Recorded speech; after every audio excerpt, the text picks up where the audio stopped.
name is Victoria Sterling. I'm 29 years old, a corporate strategist living in Denver, Colorado.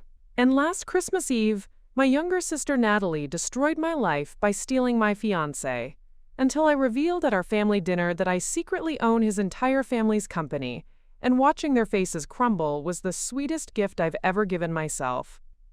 Before we jump back in, tell us where you're tuning in from, and if this story touches you, make sure you're subscribed, because tomorrow, I've saved something extra special for you. I still remember the exact moment everything changed. The smell of cinnamon and pine needles filling my parents' Victorian home in Thornfield. The soft glow of Christmas lights reflecting off freshly fallen snow outside the bay windows. And the sound of laughter echoing from the living room where my family was gathered around the fireplace. It was supposed to be the most magical Christmas of my life.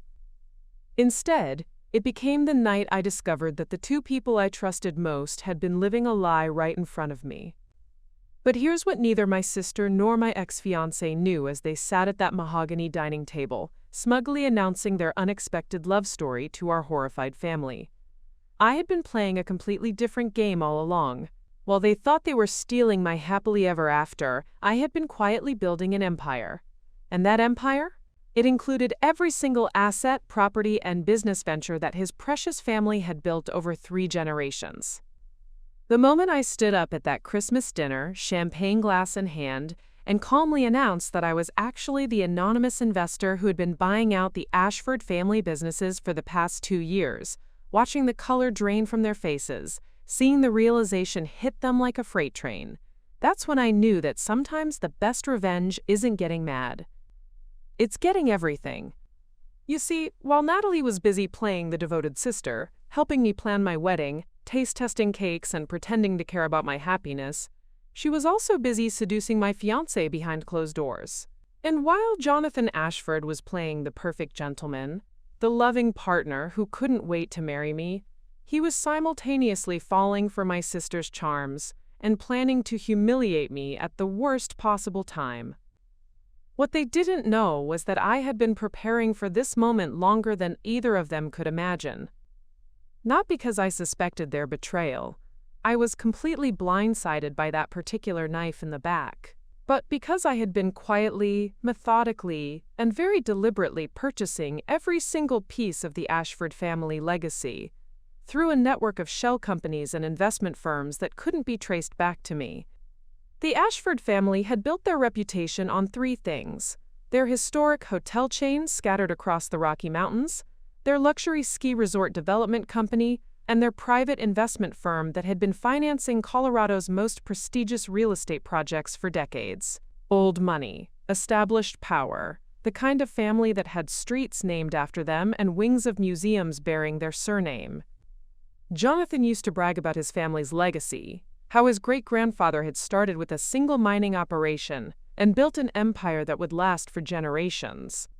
He'd show me old photographs of the original Ashford Grand Hotel, tell me stories about famous guests and exclusive parties, paint pictures of the life we'd build together within that established dynasty. He had no idea that while he was dreaming about inheriting his family's empire, I was systematically buying it out from under them. Every quarterly report I analyzed for my corporate strategy firm gave me insight into market vulnerabilities. Every business connection I made through my professional network opened doors to acquisition opportunities. Every late night I spent working on client projects was actually spent orchestrating the most comprehensive hostile takeover in Colorado business history. And I was good at it. Better than good. I was brilliant. By the time Christmas Eve arrived, I owned controlling interests in 73% of Ashford Holdings. I owned the mortgages on their family estate. I owned the land their ski resorts were built on. I owned the debt portfolios of their biggest clients. I owned their past, their present, and their future. And they had no idea that their anonymous benefactor, the mysterious investor who had been keeping their struggling businesses afloat during the economic downturn, was the same woman whose heart they were about to shatter into 1,000,000 pieces. The irony was exquisite. While they were plotting to steal my personal happiness, I had already stolen their entire world. While they were whispering sweet nothings and planning their secret affair, I was signing documents that made me the most powerful person in their universe. While they thought they were about to destroy me, I was actually positioned to destroy everything they held dear. But here's the thing about revenge. The best kind doesn't announce itself until the perfect moment.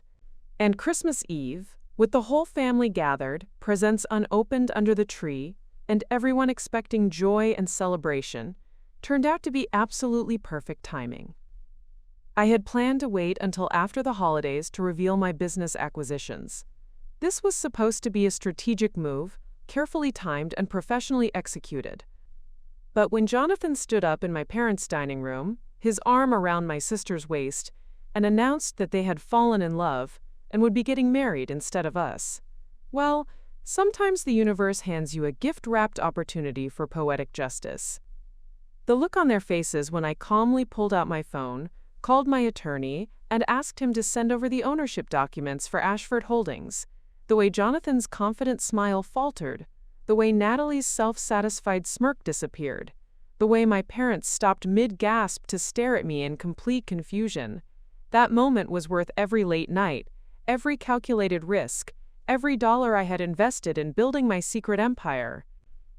Because while they thought they were playing checkers, I had been playing chess, and I was about to announce checkmate.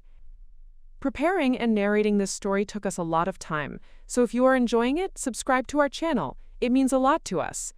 Now back to the story. Let me tell you who I really am, because the woman sitting at that Christmas dinner table was nothing like the naive girl who had started this journey 2 years earlier. Victoria Sterling, that's my full name, though most people in Denver's business circles know me simply as V. Sterling from the signature on acquisition documents they never saw coming. At 29, I've built a reputation as one of the most ruthless corporate strategists in the Mountain West region, specializing in what my colleagues politely call complex restructuring and what my targets less politely call financial warfare.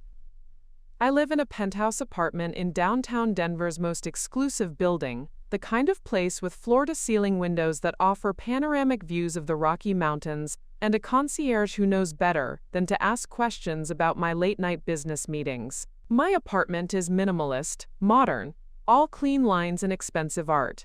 Nothing like the warm, cluttered family home where I grew up in Thornfield, about 40 minutes outside the city. Most people see me as successful, driven, maybe a little cold. They're not wrong.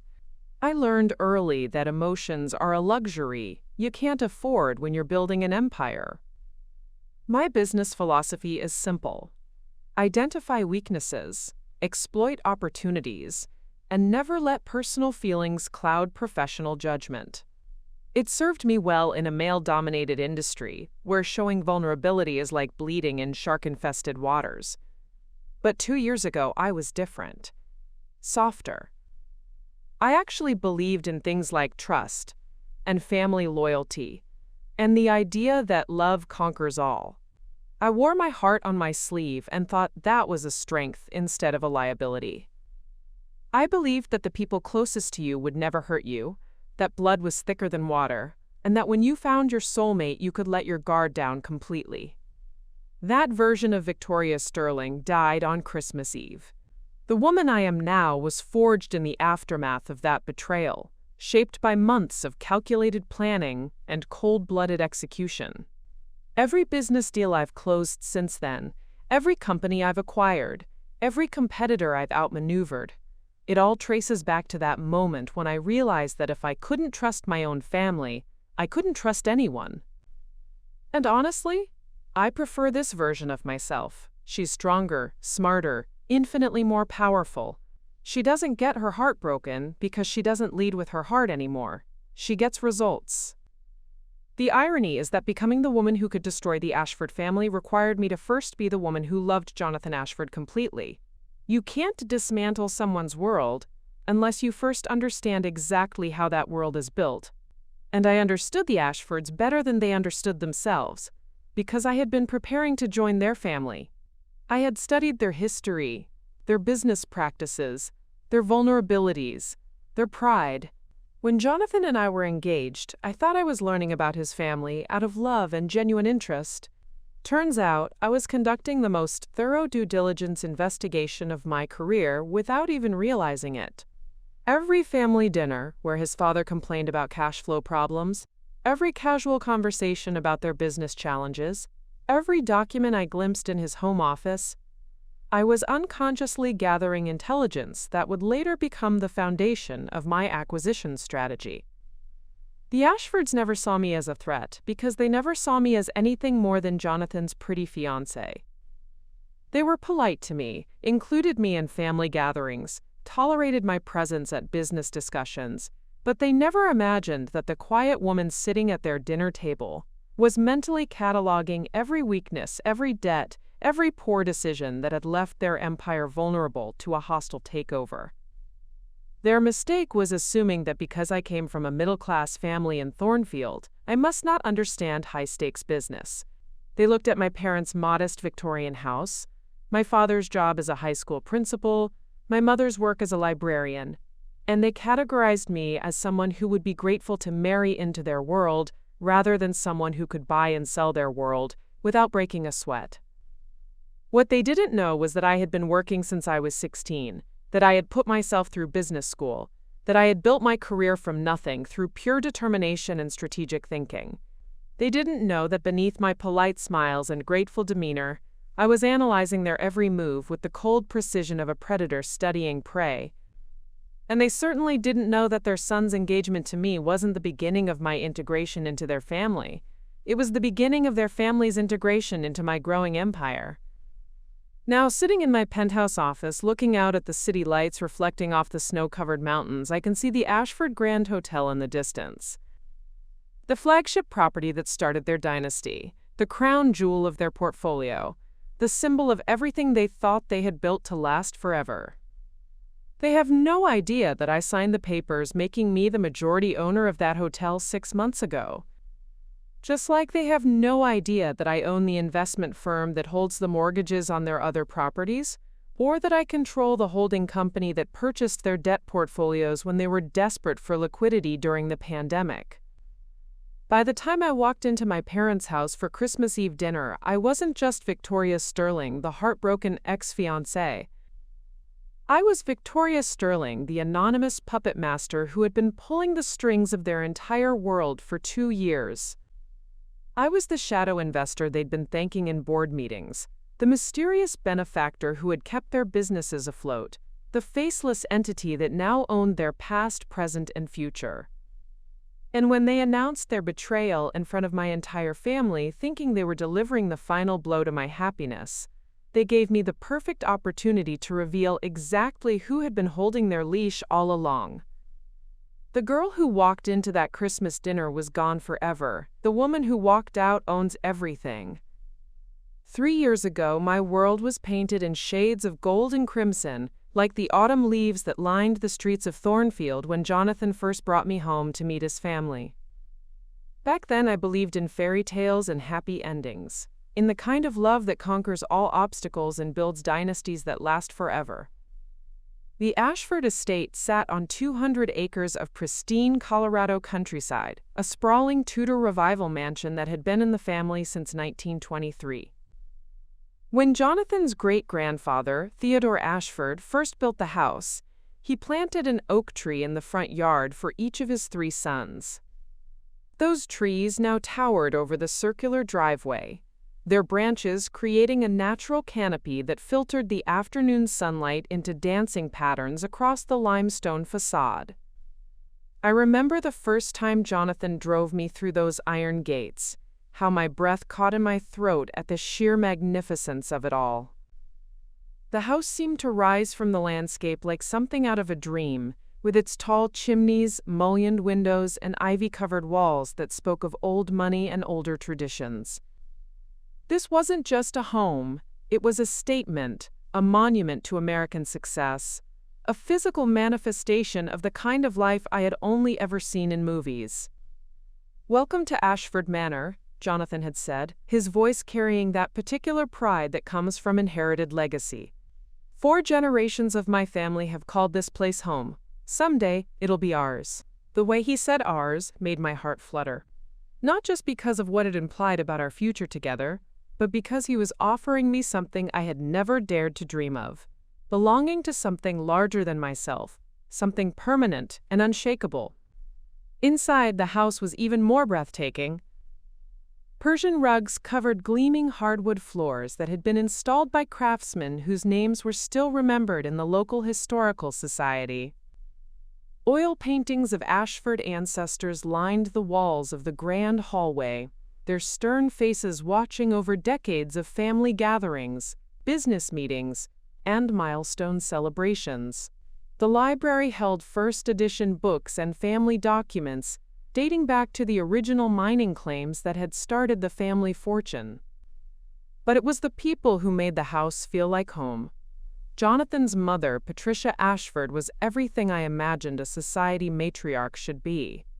Elegant, well-spoken, with silver hair always perfectly styled, and an extensive collection of pearls that she wore for every occasion, from garden parties to grocery shopping. She had a way of making even casual conversations feel important, and she treated me with a warmth that I had never experienced from someone of her social standing.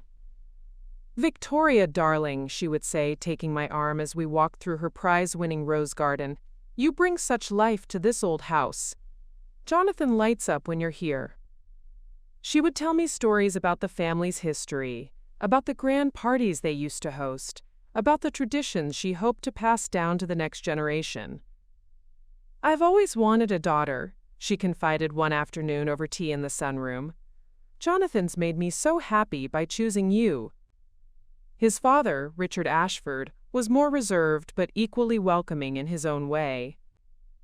A tall, distinguished man who still went to the office every morning at 7 sharp despite being semi-retired, he had built his reputation on handshake deals and his word being his bond.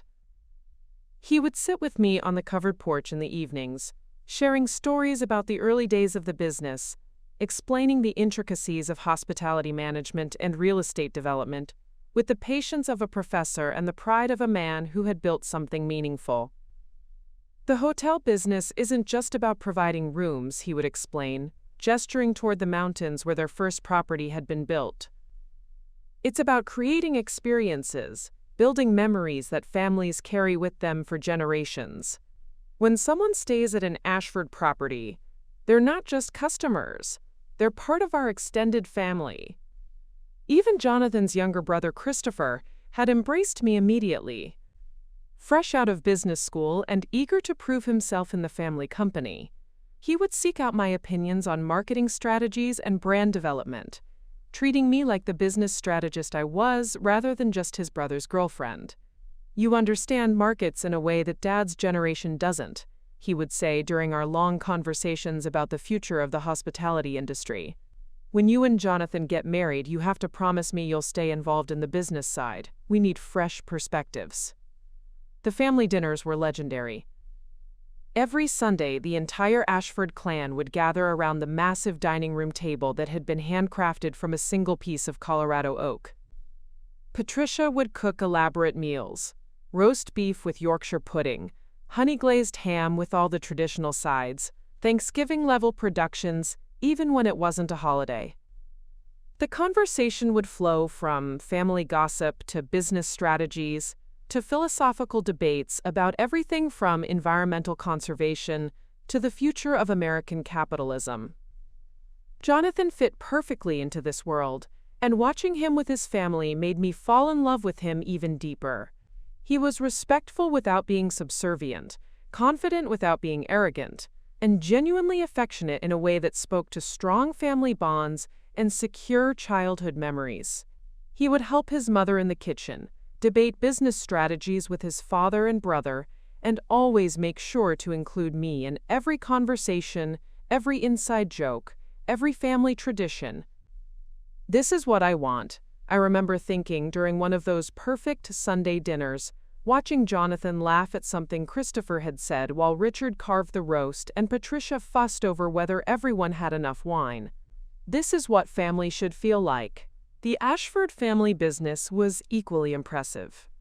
Started with a single hotel in Breckenridge in 1945, the company had grown into a hospitality empire that included 12 luxury properties throughout Colorado and Wyoming, a property development division that specialized in high-end ski resorts, and an investment firm that had helped finance some of the most successful tourism projects in the Rocky Mountain region.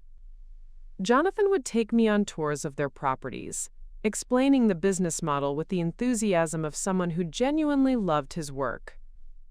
Each hotel was unique, designed to reflect the character of its location while maintaining the Ashford standard of understated luxury. The original Ashford Grand in Breckenridge still operated as the flagship property, its Victorian architecture and old-world charm making it a destination in itself. The newer properties incorporated modern amenities and sustainable practices while honoring the family's commitment to environmental stewardship. "We're not just building hotels," Jonathan would explain as we walked through the lobby of their newest property in Vail. "We're preserving pieces of Colorado history while creating new traditions for future generations." I loved everything about their world. The sense of purpose, the family legacy, the way business and personal values were seamlessly integrated. I loved that Jonathan could talk as passionately about profit margins as he could about protecting wildlife habitats. I loved that his parents had built something meaningful together and were proud to pass it on to their sons. I loved that there was a place for me in this dynasty, a role that would allow me to contribute my skills while becoming part of something bigger than myself. Most of all, I loved the way Jonathan looked at me when we talked about our future together. Like I was the missing piece he had been searching for, the partner who would help him carry the family legacy into the next generation. Like our love story would become part of the Ashford family mythology, told to children and grandchildren as an example of how fate brings the right people together at exactly the right time. During those golden months, I spent hours planning our wedding, our future home, our eventual children, who would grow up running through the halls of Ashford Manor and learning the family business from their grandfather. I imagined Christmas mornings in the great room with its 20-foot ceilings and massive stone fireplace, imagined Patricia teaching our daughters to arrange flowers from the garden, imagined Richard showing our sons the proper way to negotiate contracts and treat employees with dignity. I was so completely, blissfully happy that I never once questioned whether it was all too good to be true. The first crack in my perfect world appeared 3 weeks before Christmas, though I was too blinded by love and wedding planning to recognize it for what it was. Natalie had arrived early for the holidays, ostensibly to help with Christmas preparations and spend quality time with the family before the chaos of the season began. My younger sister had always been the spontaneous one, the free spirit who could charm her way into any situation and make everyone around her feel like they were part of something exciting. At 26, she had that effortless beauty that photographers love, all wild curls and bright eyes and infectious laughter that could fill a room. Growing up, I had been the responsible one, the planner, the sister who did her homework on time and never missed curfew. Natalie was the adventure, the one who snuck out to go to parties and somehow never got in trouble because even our parents couldn't stay mad at her for long. "She's just got that spark," my mother would say with a helpless smile whenever Natalie showed up with some new story of minor rebellion or grand adventure. I had always admired that spark. In my more insecure moments, I envied it. But I loved my sister fiercely, and I thought that love was mutual and unshakable. When she offered to help with last-minute wedding preparations, I was grateful. Jonathan and I had set our wedding date for Valentine's Day, romantic. But unfortunately, that meant trying to coordinate vendors and venues during the busiest time of their year. Having an extra pair of hands, especially hands attached to someone with Natalie's creative eye and natural charm, felt like a gift from heaven. "Let me handle the flowers," she had volunteered during one of our planning sessions in my apartment. "I know this amazing florist in Aspen who owes me a favor from that photography job I did last summer. I can get us a better deal than anyone else you've contacted." "Are you sure?" I had asked, looking up from the catering contracts spread across my kitchen table. "It's a lot of responsibility, and if something goes wrong—" "Vic, please," she had interrupted, using the childhood nickname that only she was allowed to use. "Trust me, this is what I do. I make beautiful things happen." And she did make beautiful things happen. Within days, she had secured the most sought-after florist in the state for our wedding, negotiated a price that was somehow 30% less than their usual rate, and even convinced them to do a complimentary consultation at Ashford Manor so we could plan the arrangements in the actual space where they would be displayed. That consultation was the first time I noticed something that should have set off alarm bells. Jonathan and I had driven out to the estate together, planning to meet Natalie and the florist there at 2 o'clock. We arrived 15 minutes early, as was my habit, and found Natalie already deep in conversation with Patricia in the rose garden. They were walking arm in arm, heads bent together like old friends sharing secrets, laughing at something Natalie had just said. "Your sister is absolutely delightful," Patricia had gushed when she saw us approaching. "We've been having the most wonderful conversation about European garden design. I had no idea she was so knowledgeable about horticulture." I had looked at Natalie in surprise. Since when did my sister know anything about European garden design? She could barely keep a succulent alive in her studio apartment. But Natalie just smiled that brilliant smile and linked her arm through mine. "I've been doing a lot of research lately," she said. "Amazing what you can learn when you're motivated." The florist consultation went perfectly. Too perfectly, in fact. Natalie seemed to anticipate every suggestion before it was made, to know exactly which varieties would work best in the manor's lighting, to understand the architectural details that would complement the floral arrangements. It was as if she had been studying the house, preparing for this meeting with the kind of thoroughness I usually reserved for business presentations. "How did you know about the morning light patterns in the conservatory?" I asked her as we walked back to our cars after the meeting. "Lucky guess," she had said, with a laugh that felt slightly forced. "Plus, I may have driven out here a few times to take some photos for inspiration. You know how I am with my camera." That explanation made sense. Natalie was a freelance photographer, and she did tend to scout locations obsessively when she was working on a project. But something about the way she said it, the way her eyes didn't quite meet mine, left me with an uneasy feeling that I couldn't shake. The second warning sign came a week later, during what should have been a perfectly normal family dinner at my parents' house. Jonathan had joined us, as he often did on Sunday evenings. My father had grilled steaks on the back patio despite the December cold, and we were all gathered around the kitchen table, talking and laughing over my mother's famous twice-baked potatoes and green bean casserole. It was the kind of evening that made me feel grateful for my life, surrounded by the people I loved most in a house filled with warmth and comfort. But I kept noticing these little moments that felt off. The way Natalie would laugh just a beat too long at Jonathan's jokes, throwing her head back in that dramatic way that made her curls cascade over her shoulders. The way Jonathan seemed to be trying harder than usual to be entertaining, telling stories I had heard before but with more animated gestures and perfect timing.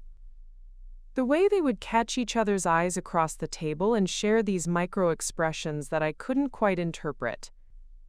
When Jonathan got up to help my mother clear the dishes, Natalie immediately jumped up too. "I'll help," she said, even though she had never voluntarily cleared a table in her life.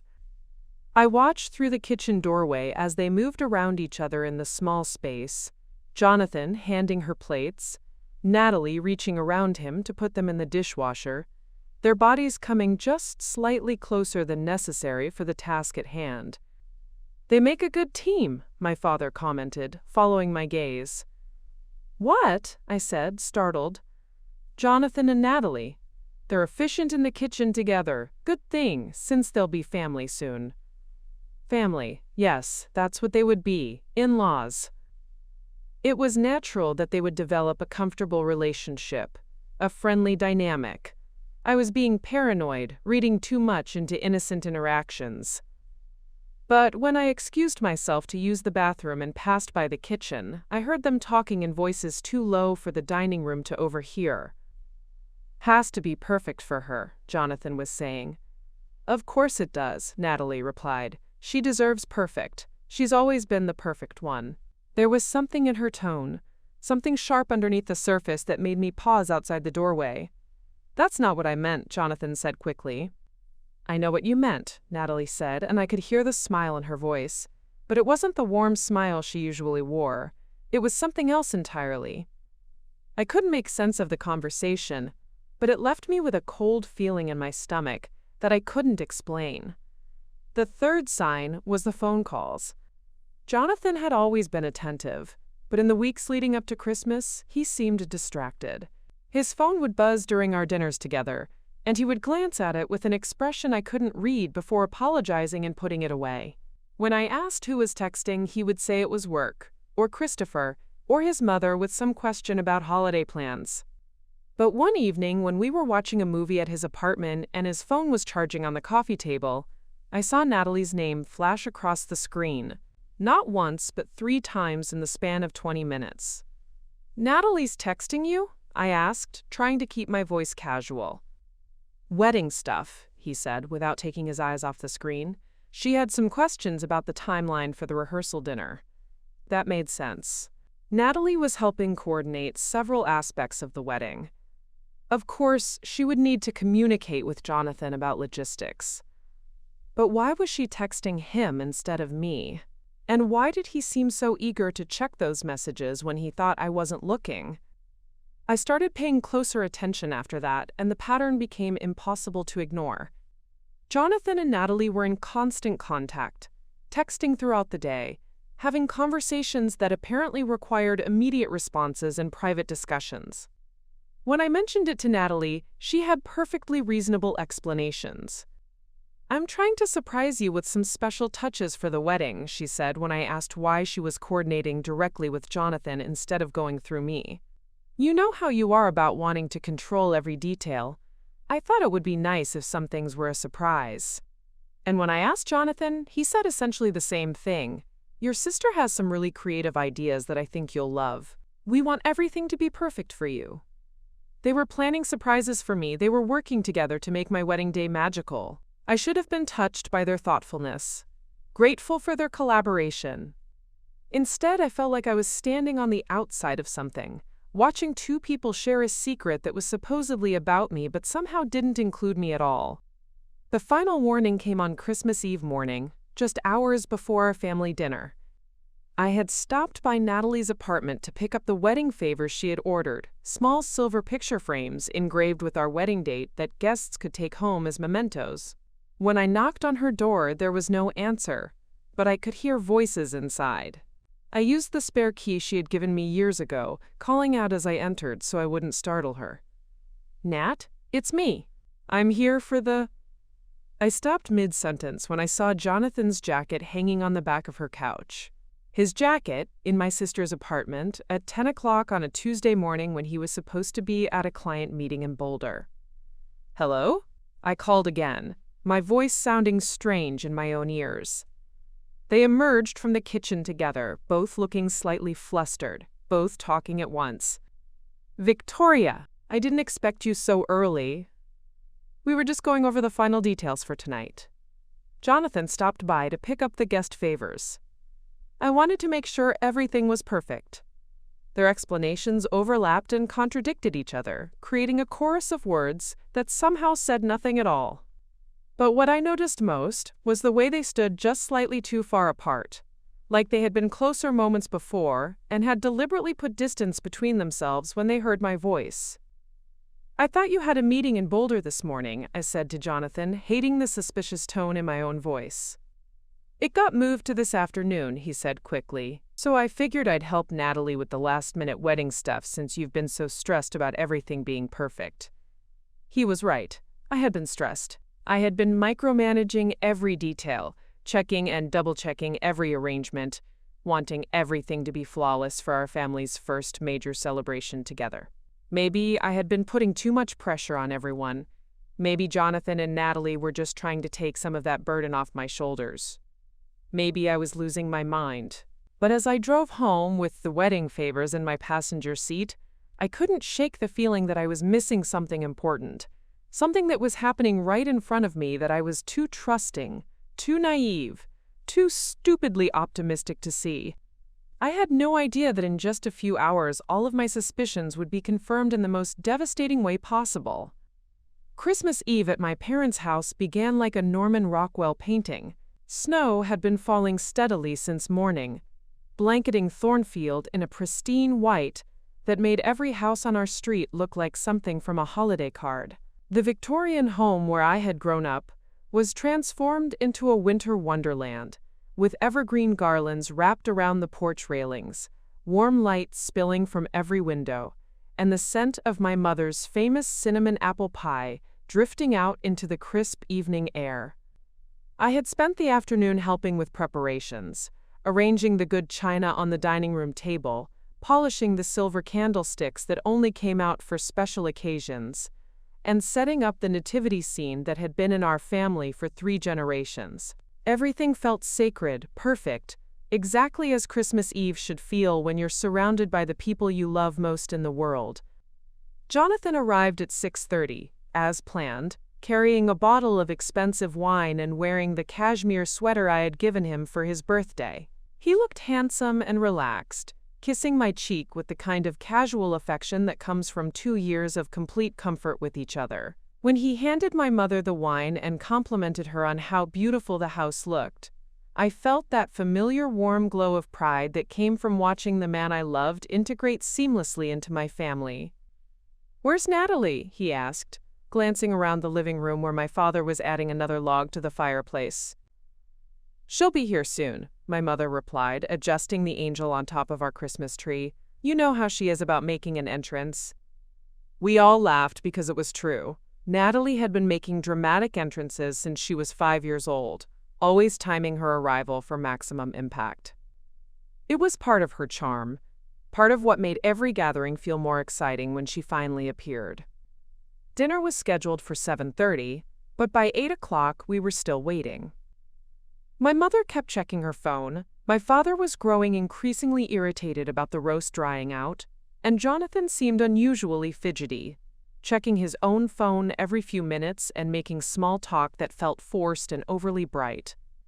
"Maybe I should call her," I suggested, reaching for my purse. "No need," my father said from his position by the front window.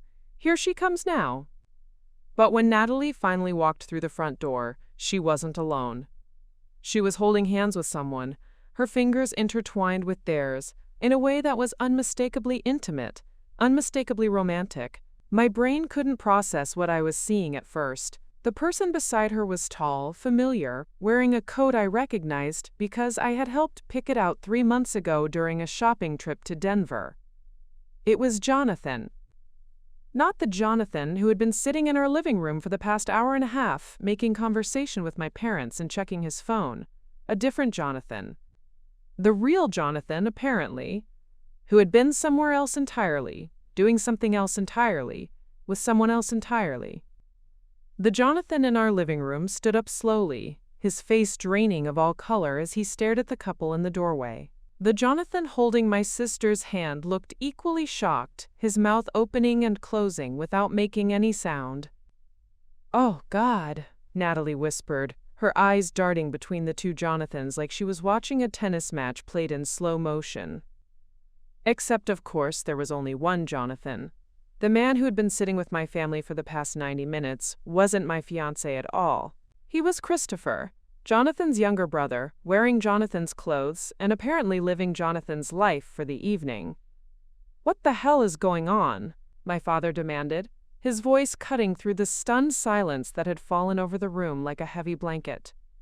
I couldn't speak. I couldn't breathe.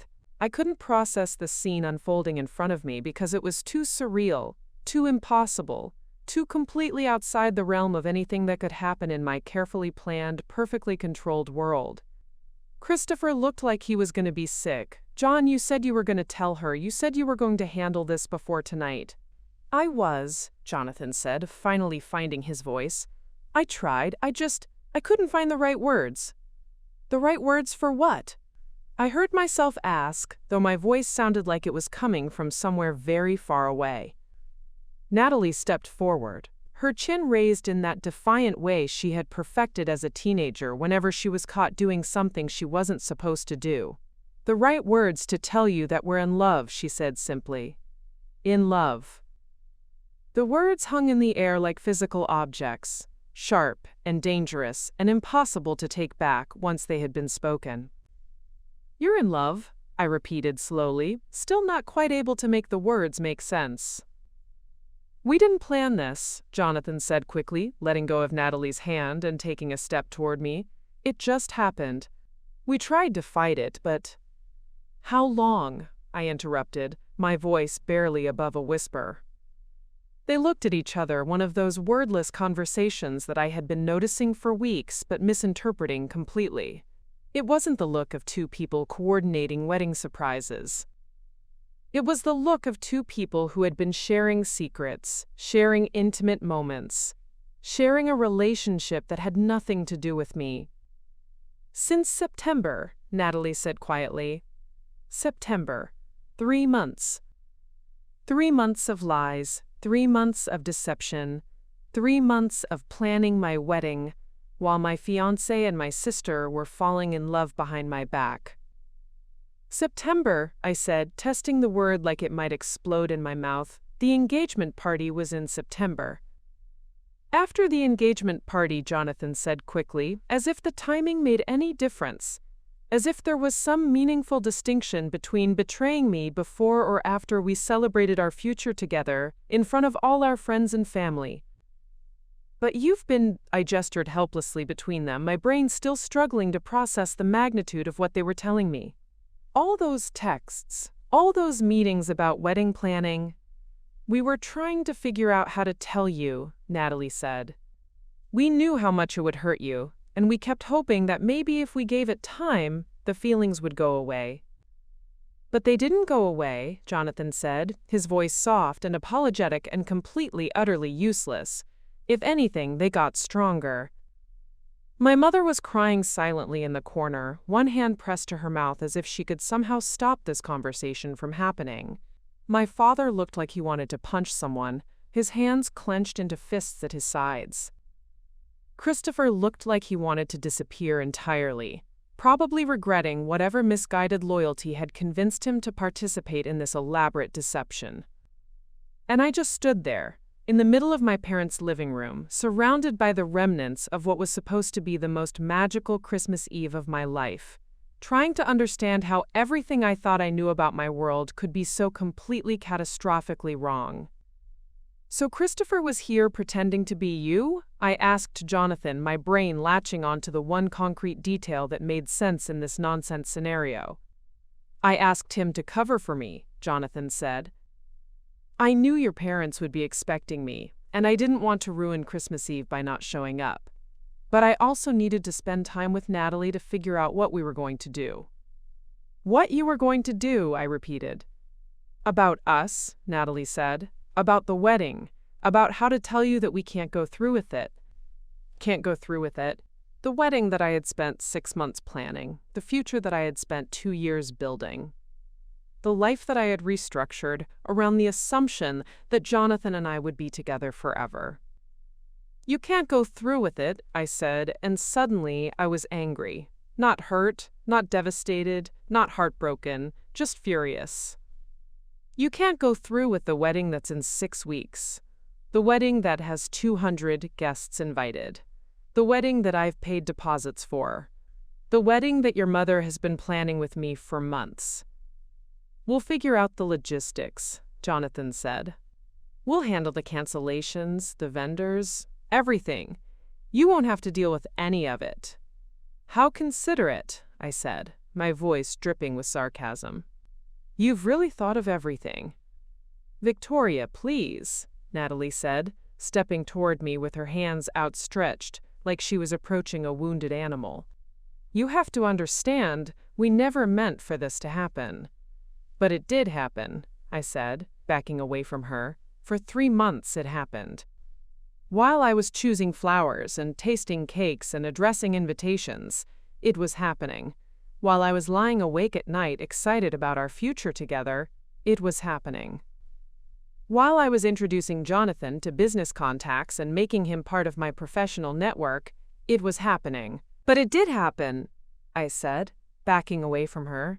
For 3 months it happened. While I was choosing flowers and tasting cakes and addressing invitations, it was happening. While I was lying awake at night excited about our future together, it was happening. While I was introducing Jonathan to business contacts and making him part of my professional network, it was happening.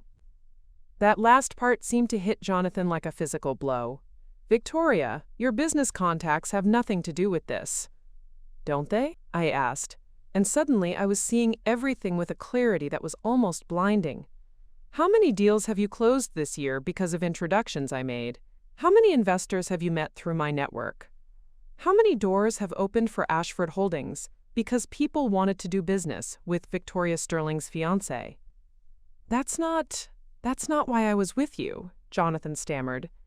No, I said quietly, but it's part of why you stayed with me as long as you did, isn't it? It's part of why you didn't end things the moment you realized you had feelings for my sister. The silence that followed was answer enough. I looked around the room at the faces of everyone I loved most in the world. My parents, who looked like they had aged 10 years in the span of 10 minutes. Christopher, who couldn't meet my eyes. Natalie, who was crying now, mascara running down her cheeks in black rivers. And Jonathan, who was staring at me with an expression that might have been regret or might have been relief that the charade was finally over. I need to leave, I said quietly. Victoria, wait, my mother said, moving toward me. Let's talk about this. Let's sit down and… No, I said firmly. There's nothing to talk about. They're in love. The wedding is off. Christmas is ruined. I'm going home. I walked to the front closet, grabbed my coat, and headed for the door. Behind me, I could hear voices calling my name, offering explanations, making promises about making things right. But I didn't turn around. I drove home through the falling snow with my hands gripping the steering wheel so tightly that my knuckles turned white. I didn't cry. I didn't scream. I didn't even feel particularly sad. I felt something much more dangerous than sadness. I felt like I was finally, completely, utterly awake. The first thing I did when I got home was pour myself a glass of the wine Jonathan and I had been saving for New Year's Eve. A bottle of Chateau Margaux that had cost more than my monthly grocery budget, carefully stored in my kitchen cabinet for a celebration that would never come. I drank it straight from the bottle while standing in my darkened living room, still wearing my Christmas Eve dress, watching the snow fall past my apartment windows. The second thing I did was throw my engagement ring across the room so hard that it left a small crack in the drywall where it hit. The diamond caught the light from the street lamps outside as it fell, casting tiny rainbows across my hardwood floors before disappearing somewhere behind my bookshelf. I didn't bother looking for it. The third thing I did was sit down at my kitchen table and make a list of everything I needed to cancel for a wedding that was no longer going to happen. The venue deposit, non-refundable $15,000. The catering contract, cancelable with 60 days' notice, which meant I would lose the $5,000 deposit. The flowers, Natalie's friend, who would probably give my sister a full refund while leaving me with nothing. The band, booked solid through wedding season, no refunds after December 1st. The photographer, a friend of Christopher's who would undoubtedly side with the Ashford family. The dress, custom-made, non-returnable, hanging in my closet like a ghost of the future I would never have. By the time I finished the list, I had calculated that my broken engagement would cost me approximately $47,000 in lost deposits and non-refundable contracts. $47,000 for the privilege of discovering that the two people I trusted most in the world had been lying to my face for 3 months. I laughed out loud at the absurdity of it, a sound that echoed strangely in my empty apartment. Then I opened my laptop and began making phone calls. It was nearly midnight on Christmas Eve, but I didn't care about the time or the holiday or the fact that most of the vendors I needed to reach were probably at home with their families, celebrating the season of goodwill and family togetherness. I left voicemails with wedding planners, florists, caterers, and musicians, my voice steady and professional, as I explained that the Sterling Ashford wedding scheduled for February 14th had been canceled due to unforeseen circumstances. I didn't mention that the unforeseen circumstance was my fiancé falling in love with my sister. I didn't mention that I had discovered their affair during what was supposed to be the most magical night of the year. I just stated the facts. The wedding was off, I understood the financial implications, and I would be in touch after the holidays to discuss final arrangements. By 3 in the morning, I had left 17 voicemails and sent 12 emails. My phone had been buzzing constantly with calls from my parents, text messages from Natalie, and increasingly desperate voicemails from Jonathan, but I ignored them all.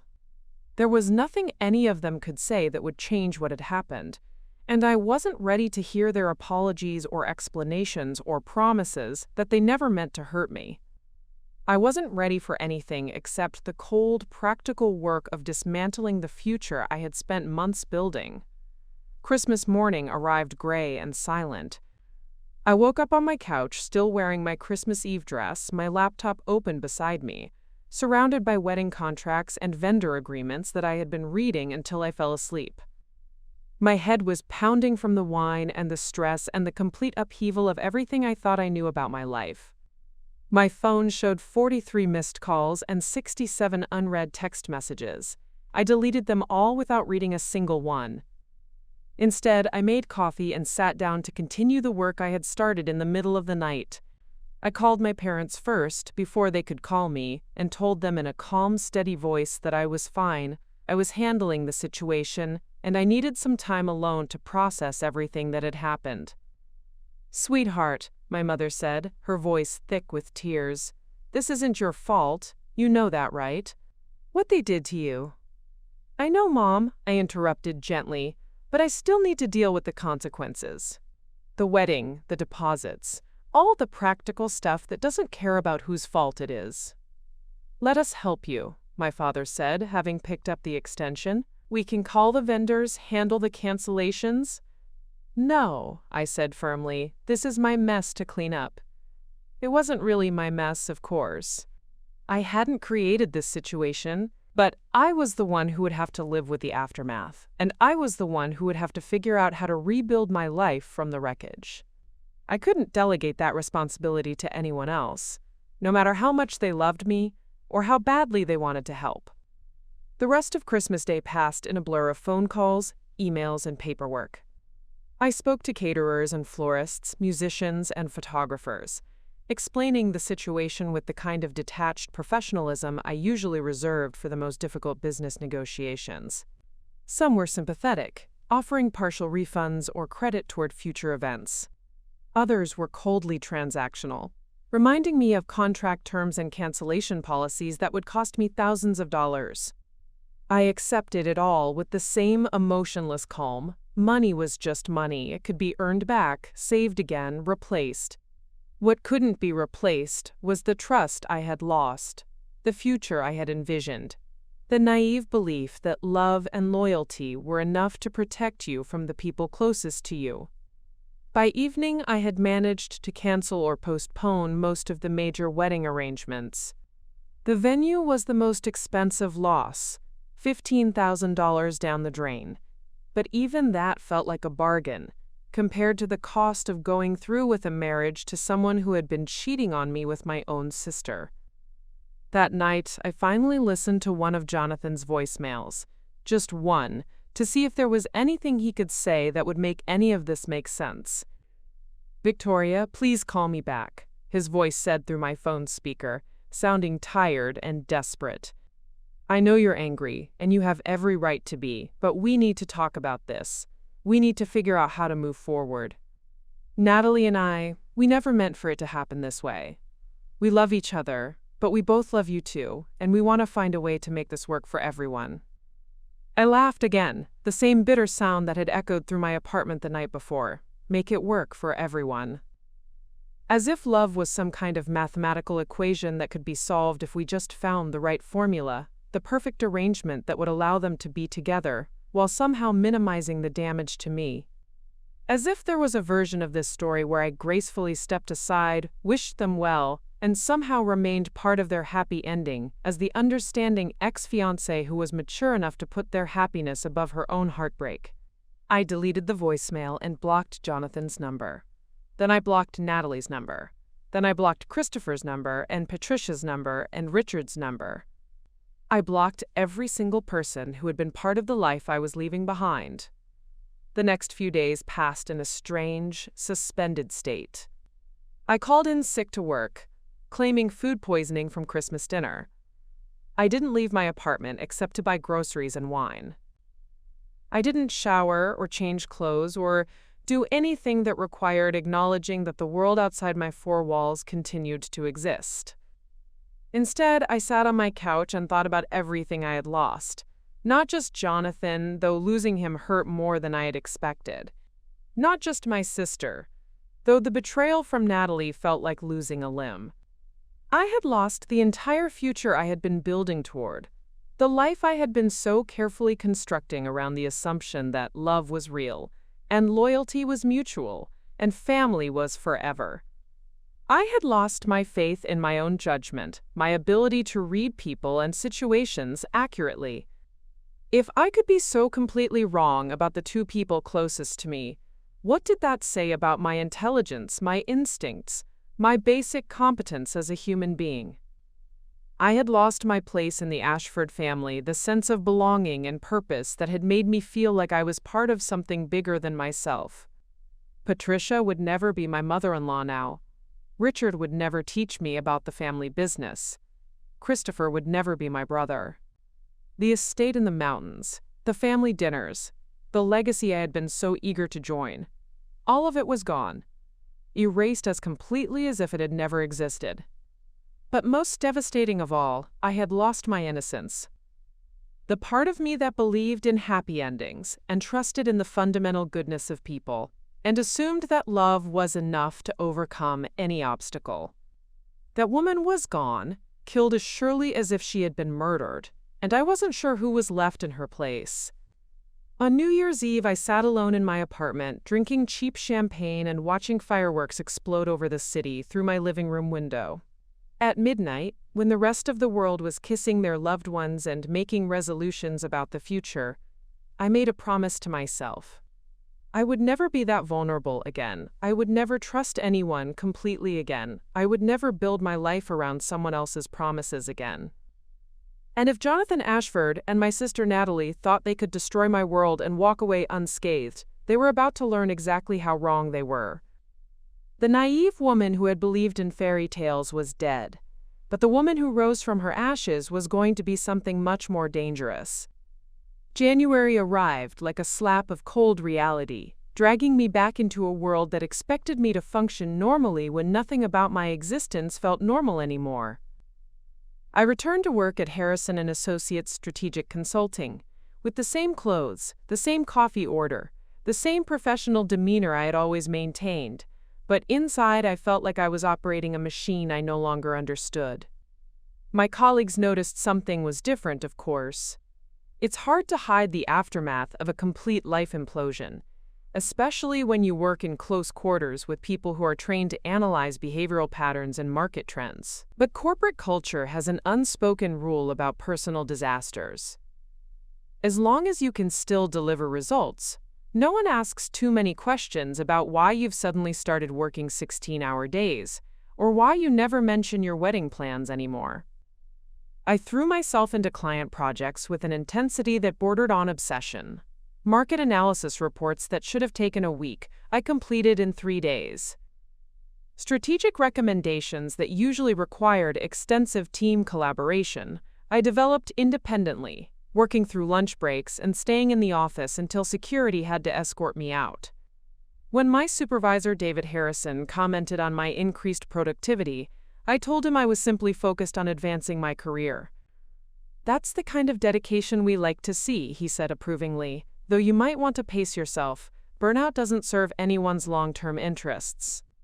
But burnout felt like a luxury I couldn't afford. Exhaustion was the only thing that allowed me to sleep at night without my mind spiraling into endless loops of analysis and recrimination. Physical fatigue was the only force strong enough to quiet the constant mental chatter that replayed every moment of my relationship with Jonathan, every interaction with Natalie, every warning sign I had missed or misinterpreted. Work became my refuge because it was the one area of my life where I still felt competent, still felt like I understood the rules and could predict the outcomes. In business, people's motivations were transparent: profit, market share, competitive advantage. Unlike personal relationships, professional interactions operated on clearly defined terms, with measurable results. If someone betrayed you in business, it was usually for reasons you could understand and calculate. My apartment, by contrast, became a sterile holding pattern. I had removed every trace of Jonathan and our relationship: photos, gifts, the engagement ring I eventually found behind the bookshelf and sold to a pawn shop downtown. I had also removed most traces of Natalie, which was more complicated since she had been part of my life for 26 years. Every birthday card, every vacation photo, every silly souvenir from trips we had taken together, all of it went into boxes that I stored in my building's basement storage unit. What remained was a space that felt more like a hotel room than a home. Functional furniture, neutral colors, nothing that carried emotional weight or reminded me of the person I used to be. I ate the same rotation of takeout meals, watched the same mindless television shows, and followed the same routine every morning: shower, coffee, work, sleep, repeat. The only variation in this routine came from the phone calls and messages that I continued to ignore. My parents called every few days, leaving increasingly worried voicemails about my well-being and their desire to help me process what had happened. Friends from college reached out after hearing through various networks that my engagement had ended, offering support and invitations to girls' nights and weekend trips that were supposed to help me heal.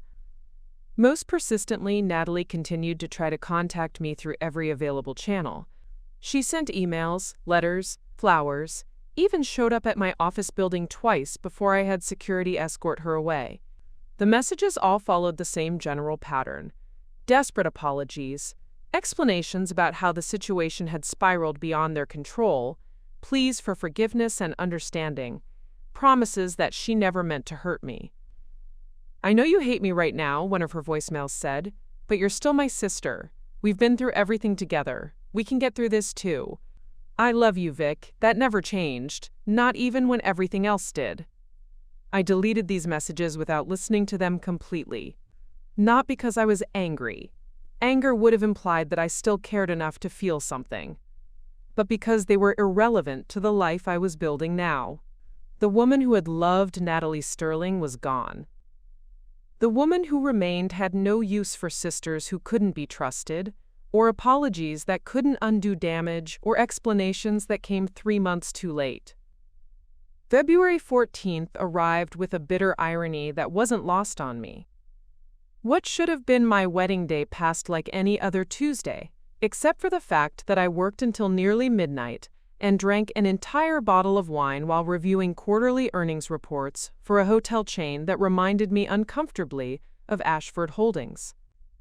I found myself researching the hospitality industry more frequently during this period, though I told myself it was purely professional interest. My expertise in corporate strategy made me naturally curious about business models and market vulnerabilities, and the hotel and resort sector was particularly interesting during the post-pandemic recovery period. If I happened to focus specifically on mid-size family-owned hospitality companies in the Rocky Mountain region, that was simply because I understood the demographic and geographic factors that influenced those markets. It had nothing to do with Jonathan or his family's business, nothing at all. March brought the first crack in my carefully constructed emotional armor.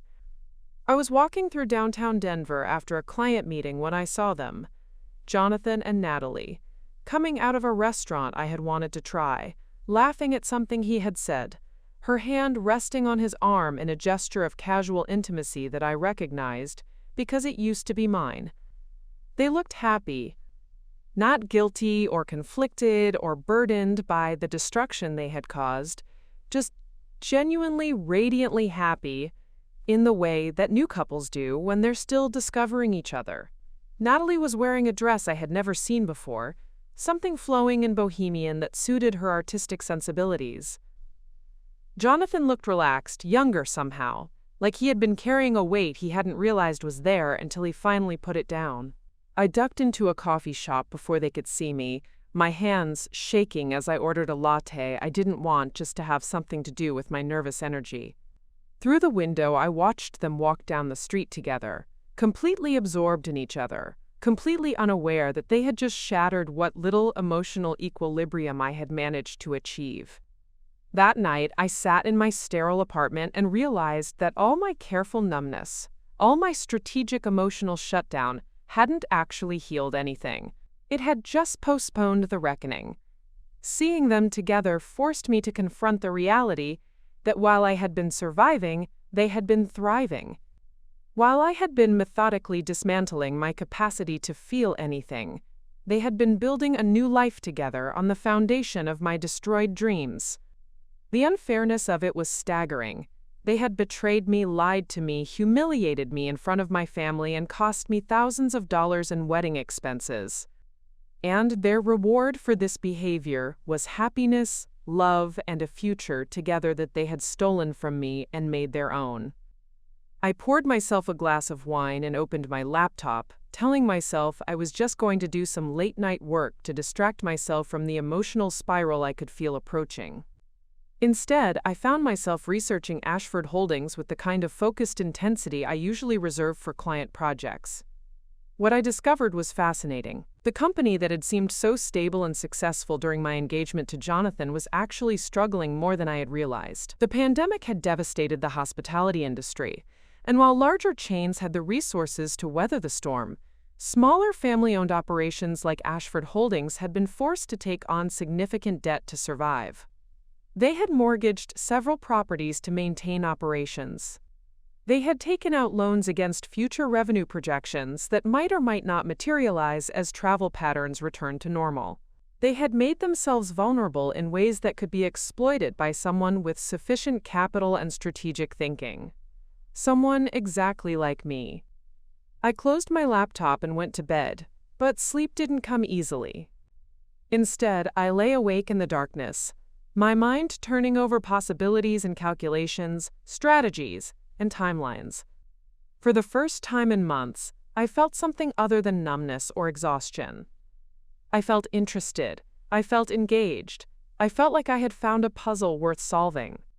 And if solving that puzzle happened to intersect with the complete destruction of the people who had destroyed me, well, that was just an interesting coincidence. The opportunity presented itself 3 weeks later during what should have been a routine client consultation at Harrison & Associates. Marcus Holloway, a private equity investor from San Francisco, had scheduled a meeting to discuss potential acquisitions in the Rocky Mountain hospitality sector. He was looking for undervalued properties with strong fundamentals but temporary cash flow problems, exactly the kind of distressed assets that smart money could acquire at a discount and turn profitable within 2 to 3 years. I was assigned to the project because of my expertise in hospitality market analysis, though David Harrison had no idea how personal my interest in this particular sector had become. As I sat across from Marcus in our downtown conference room, reviewing financial statements and market projections, I realized I was looking at more than just another consulting assignment. I was looking at the perfect weapon. The pandemic created some unique opportunities in this space, Marcus explained, his fingers drumming against the mahogany table as he studied the documents I had prepared. Family-owned operations are particularly vulnerable right now. They don't have the capital reserves that the big chains do, and they're often too proud or too naive to make the hard decisions necessary for survival. What kind of hard decisions? I asked, though I already knew the answer. Selling to investors who can inject capital and implement efficiency measures. Most of these families think they can weather the storm on their own, but sentiment doesn't pay the bills. Eventually, they'll have to choose between maintaining control and maintaining solvency. I thought about Richard Ashford, his handshake deals and old-fashioned business ethics, his belief that personal relationships and family legacy mattered more than profit margins and quarterly earnings. He would be exactly the kind of owner who would resist outside investment until it was too late to negotiate favorable terms. "Are you looking at any specific properties?" I asked carefully. Marcus pulled out a tablet and scrolled through a list of potential targets. "There are several interesting possibilities. A boutique hotel chain based in Colorado caught my attention. Ashford Holdings. 12 properties, good locations, but they've leveraged themselves heavily to survive the downturn. The owner seems reluctant to discuss partnerships, but their financial position suggests they may not have a choice much longer." My heart rate increased, but I kept my expression neutral. "I'm familiar with that company. They have a solid reputation in the luxury market, but you're right about their financial challenges. Would you like me to do a deeper analysis of their vulnerabilities?" "That would be excellent," Marcus said. "I'm particularly interested in understanding their debt structure and cash flow projections. If we can identify the right pressure points, we might be able to structure an offer they can't refuse." That afternoon, I began the most important research project of my career. Using every database, industry contact, and analytical tool available through Harrison and Associates, I dissected Ashford Holdings like a pathologist examining a corpse. What I discovered was even more devastating than I had hoped. The company wasn't just struggling, it was dying. The pandemic had forced them to take on debt from multiple sources, creating a complex web of obligations that would become impossible to manage if revenue didn't recover quickly. They had mortgaged the original Ashford Grand Hotel to secure emergency funding. They had signed personal guarantees on several loans, putting Richard and Patricia's personal assets at risk. Most critically, they had agreed to balloon payment terms that would come due within the next 18 months. But the real vulnerability wasn't financial. It was emotional. The Ashfords were so attached to maintaining family control that they had refused several buyout offers, even when those offers would have solved their cash flow problems. Their pride was literally bankrupting them, and that pride could be exploited by someone who understood how to apply pressure gradually, strategically, without triggering their defensive instincts. Over the next 2 weeks, I developed what I privately called the Ashford strategy, a comprehensive plan for acquiring controlling interest in their company through a series of seemingly unrelated transactions that would fly under their radar until it was too late to stop. The beauty of the plan was its complexity. Instead of one large, obvious hostile takeover, it involved multiple shell companies, third-party investors, and incremental acquisitions that would appear to be routine business transactions. The first phase involved purchasing their outstanding debt from the banks and investment firms that had originally extended credit during the pandemic. Distressed debt trading was a common practice in the current market, and financial institutions were often eager to sell underperforming loans to specialty investors who had the patience and expertise to manage troubled borrowers. The second phase involved acquiring minority stakes in the various limited partnerships and holding companies that owned individual Ashford properties. Many of these investments had been sold to outside parties over the years to raise capital, creating a fractured ownership structure that could be consolidated by someone with sufficient resources and strategic vision. The third phase involved offering strategic partnerships and management consulting services that would give me operational control even without majority ownership. The Ashfords' financial desperation would make them increasingly willing to accept outside expertise, especially if that expertise came disguised as friendly assistance rather than hostile acquisition. Marcus was impressed with my analysis, though he had no idea how personal my motivation had become. "This is exactly the kind of strategic thinking that separates successful investors from amateurs," he said after reviewing my presentation. "You've identified vulnerabilities that most people would miss entirely. Have you ever considered moving into private equity yourself?" The question hit me like lightning. I had been so focused on using Marcus's resources to acquire Ashford Holdings that I hadn't considered the possibility of doing it independently. But as I thought about it, I realized I had advantages that even experienced investors like Marcus lacked. I understood the Ashford family's psychology better than any outsider could. I knew their business operations, their market position, their personal relationships. Most importantly, I knew exactly how to exploit their weaknesses while appearing to offer salvation. I've never seriously considered it, I lied, but the hospitality sector does present some interesting opportunities for the right investor. More than interesting, Marcus said. Profitable. Very profitable. If you ever decide you want to explore this space more seriously, I'd be happy to discuss potential partnerships. You have the analytical skills and strategic thinking that this kind of work requires. That night, I sat in my apartment with a bottle of wine and began calculating how much capital I would need to implement my own version of the Ashford strategy. My savings account contained approximately $80,000. Not nearly enough for a major acquisition, but potentially sufficient for the first phase of debt purchases if I could find the right distressed assets at the right prices. My investment portfolio, carefully built over 7 years of aggressive saving and conservative market investments, was worth another $120,000. Still not enough for a full takeover, but enough to get started if I was willing to risk everything I had worked for. The real breakthrough came when I remembered my grandmother's inheritance. 2 years ago, when my father's mother had passed away, she had left me a trust fund worth approximately $400,000. With the stipulation that it could only be accessed for significant life investments like a house, education, or starting a business. I had never touched the money because Jonathan and I had planned to use our combined savings for a house after the wedding. But starting a business qualified under the trust terms, and a private equity acquisition fund was definitely a business. $400,000, combined with my personal savings and investments, would give me roughly $600,000 in initial capital. Not enough for a complete takeover, but more than enough to begin purchasing Ashford debt and building the foundation for a larger strategy. I spent the rest of the week researching private equity fund structures, debt acquisition strategies, and the legal frameworks necessary to establish what I was beginning to think of as Sterling Capital Partners. The name felt right, professional enough to be taken seriously, but personal enough to remind me every day why I was doing this. By Friday, I had drafted a preliminary business plan and begun the process of establishing the legal entities I would need to execute my strategy. I also made a decision that surprised me with its clarity and finality. I was going to quit my job at Harrison & Associates. Not immediately. I needed to finish the Marcus Holloway project and maintain my professional reputation.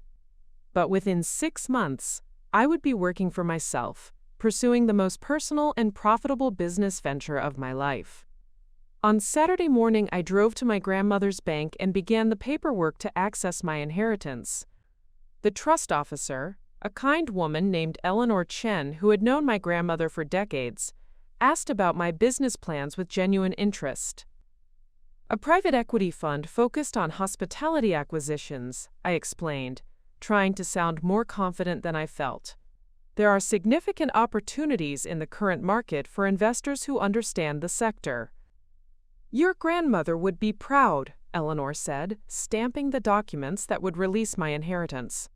She always said you had the sharpest business mind in the family. She'd love knowing that her money was helping you build something of your own.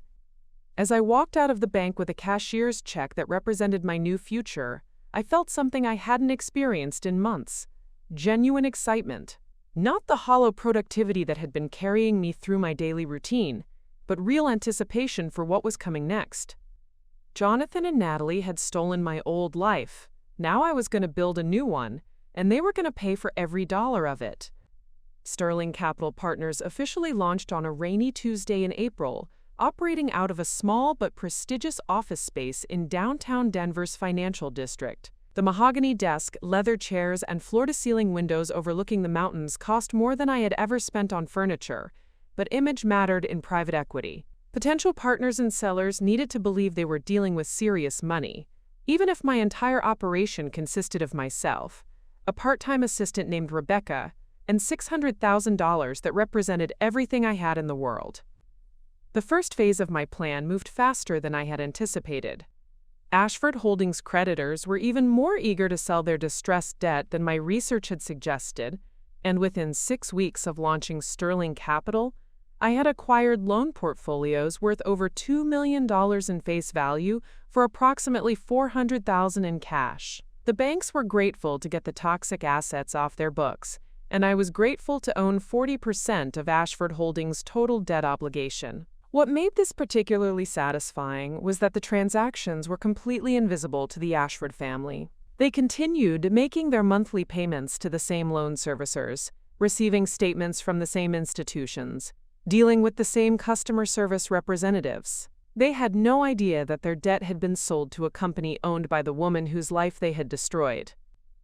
The second breakthrough came through Marcus Holloway, who had been so impressed with my analysis that he recommended Sterling Capital to other private equity investors looking for market intelligence in the Rocky Mountain region. These referrals led to consulting contracts that generated immediate revenue, while giving me access to industry networks I couldn't have reached on my own.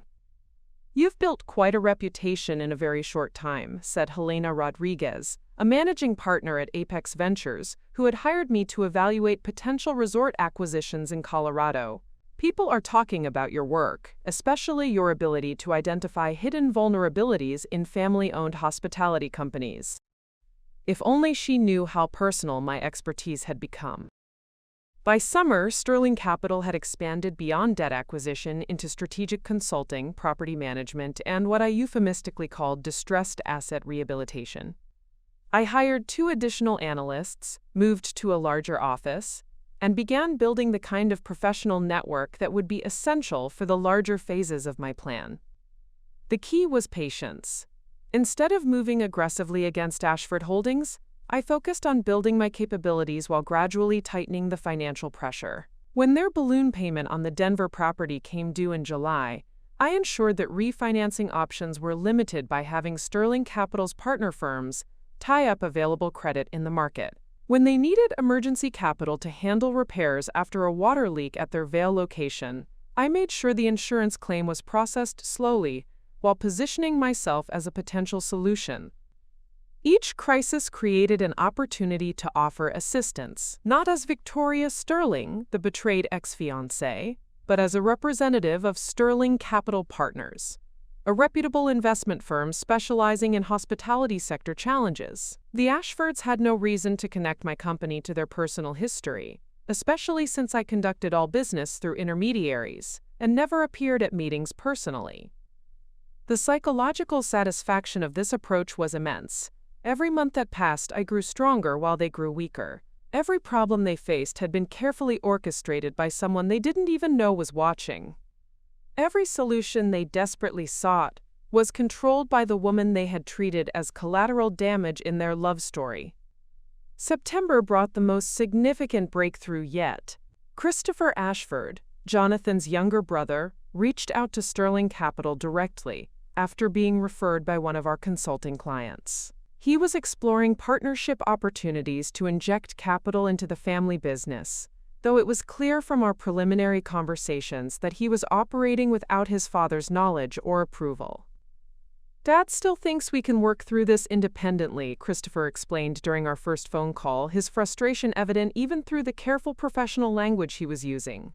"But the numbers don't lie. We need outside investment, and we need it soon, or we're going to lose properties that have been in our family for generations." I scheduled a meeting with Christopher for the following week, knowing that this would be the first time I had been in the same room with a member of the Ashford family since Christmas Eve. The prospect should have made me nervous, but instead I felt a cold excitement that reminded me why I had started this entire campaign. The meeting took place in Sterling Capital's conference room, with Christopher seated across from me at the same mahogany table where I had first conceived of my revenge strategy. He looked older than I remembered, more serious, wearing the kind of expensive but conservative suit that suggested he was trying hard to be taken seriously in negotiations that could determine his family's future. I had changed my appearance significantly since our last encounter. My hair was shorter, darker, professionally styled. I wore different glasses, carried myself with a new authority that came from owning something rather than working for someone else. Most importantly, I conducted the entire meeting under my professional persona, V. Sterling, managing partner of Sterling Capital, without revealing my first name or personal background. Christopher didn't recognize me. 9 months after watching his brother destroy my life, he sat across from me for 2 hours discussing his family's financial vulnerabilities without the slightest indication that he knew who I was. The invisibility was intoxicating. Sterling Capital specializes in partnerships that preserve family control while providing necessary capital infusion, I explained, using language that had been carefully crafted to appeal to the Ashfords' emotional attachments. We're not interested in hostile takeovers or major operational changes. We prefer collaborative relationships that respect existing management while ensuring financial stability. It was all true, in a technical sense. I was very interested in preserving the appearance of family control, at least until I was ready to reveal the reality of the situation. And I was definitely committed to ensuring financial stability, my own. That sounds exactly like what we need, Christopher said, his relief evident. Dad has been resistant to outside investment because he's worried about losing autonomy, but if we could structure something that keeps operational control in family hands. Absolutely achievable, I assured him.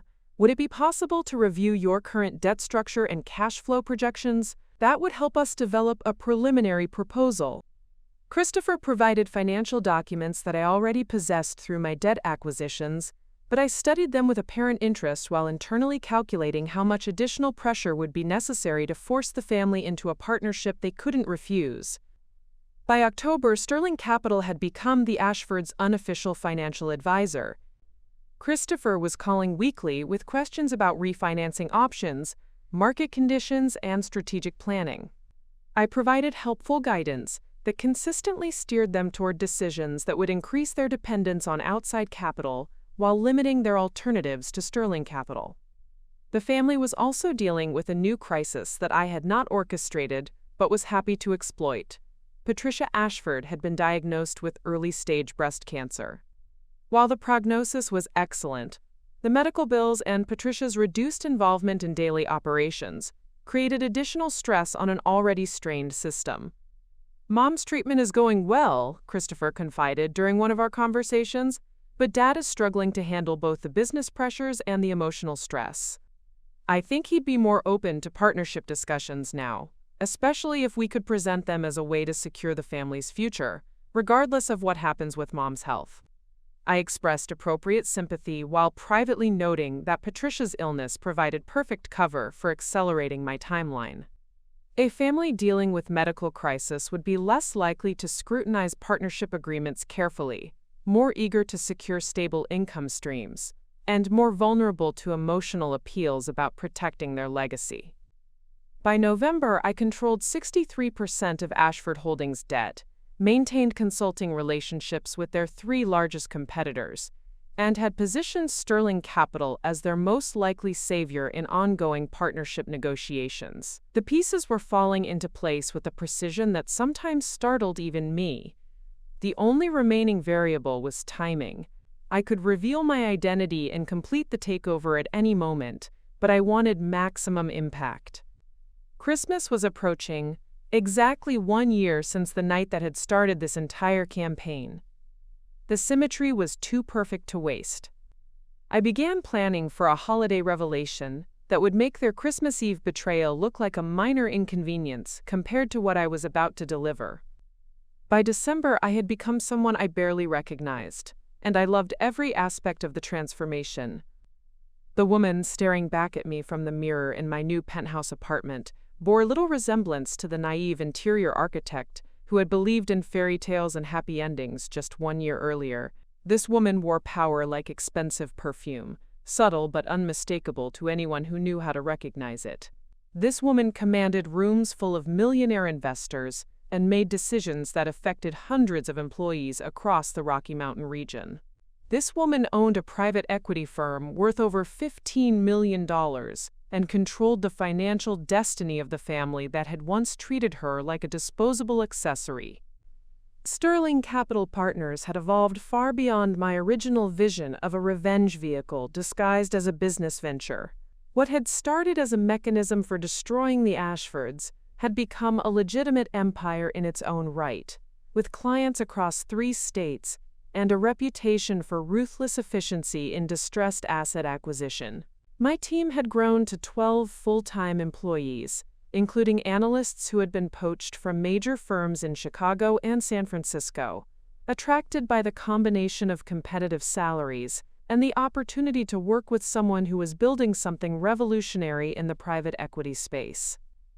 "You've created something unprecedented," said Margaret Winters, the former Goldman Sachs managing director who had joined Sterling Capital as my chief operating officer in November. "Most private equity firms take decades to build the kind of market position you've established in 8 months. How did you identify these opportunities so quickly?" The real answer: that I had spent 2 years studying the Ashford family's vulnerabilities while they thought I was planning to marry into their dynasty, wasn't something I could share with Margaret or anyone else. Instead, I credited intensive market research, strategic timing, and what I called emotional intelligence about family-owned business dynamics.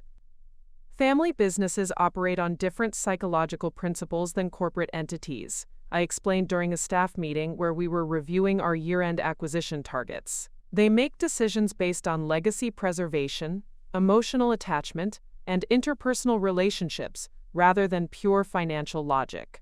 If you understand those motivations, you can predict their behavior and position yourself accordingly.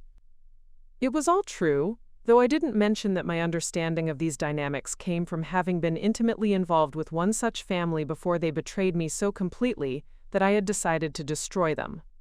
The financial numbers were even more impressive than the psychological satisfaction. Sterling Capital's assets under management had grown to $43 million, generating management fees that provided me with a 7-figure annual income. But more importantly, the strategic value of our holdings was increasing exponentially as we consolidated market position and operational control across the regional hospitality sector.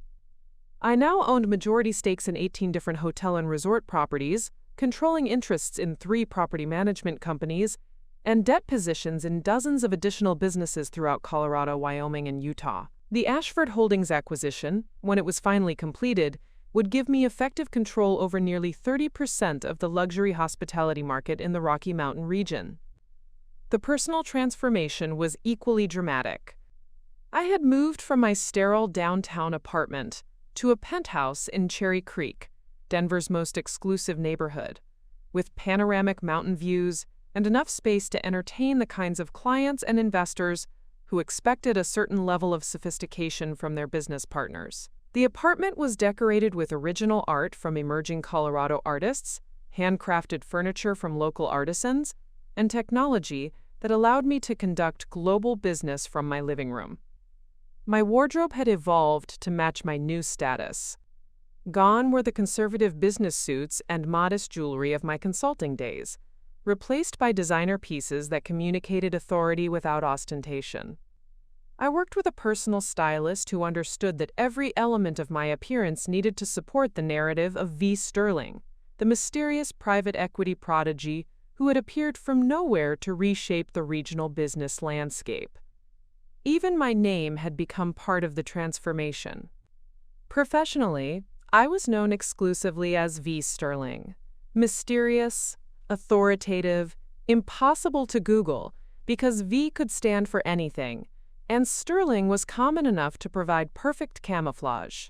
The few people who knew my full name were bound by confidentiality agreements that ensured my privacy while allowing my reputation to grow through word of mouth in the tight-knit private equity community. The Ashfords still had no idea who I was. Christopher continued to call me Ms. Sterling in our weekly conversations, updating me on his family's increasingly desperate financial situation and expressing gratitude for Sterling Capital's patient partnership approach.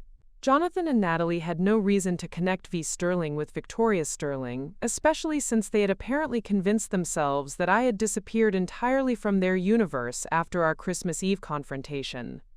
I had seen them together twice more during the year, always from a distance, always while I was conducting business that would ultimately affect their future in ways they couldn't imagine. Once at a charity gala where Jonathan was representing Ashford Holdings as a sponsor, looking confident and successful despite his company's deteriorating financial position.